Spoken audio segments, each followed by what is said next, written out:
മദ്യം, മയക്കുമരുന്ന് എന്നിവയ്ക്കെതിരെ വലിയ പോരാട്ടത്തിലാണ് ലോകം. എന്നാൽ കറുപ്പ് അഥവാ ഒപ്പിയം കഴിച്ച് ലഹരിയിൽ കഴിയുന്ന തത്തകൾ ഇന്ന് രാജസ്ഥാൻ ചിറ്റോർഗഡിലെ കർഷകർക്ക് തലവേദനയായി മാറുകയാണ്. നിയമവിധേയമായി കറുപ്പ് കൃഷി നടത്തുന്ന കർഷകരുടെ നാടാണ് രാജസ്ഥാനിലെ Chittorgarh.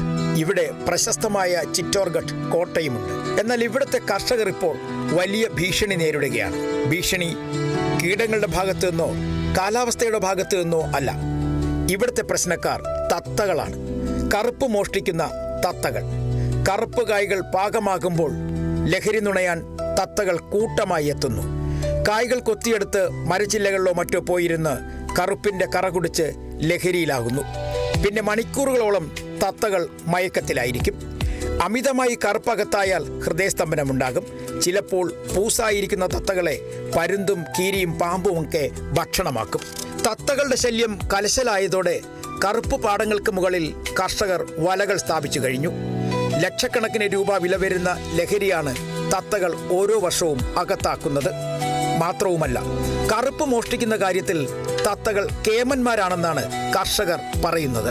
News desk, Kerala vision news.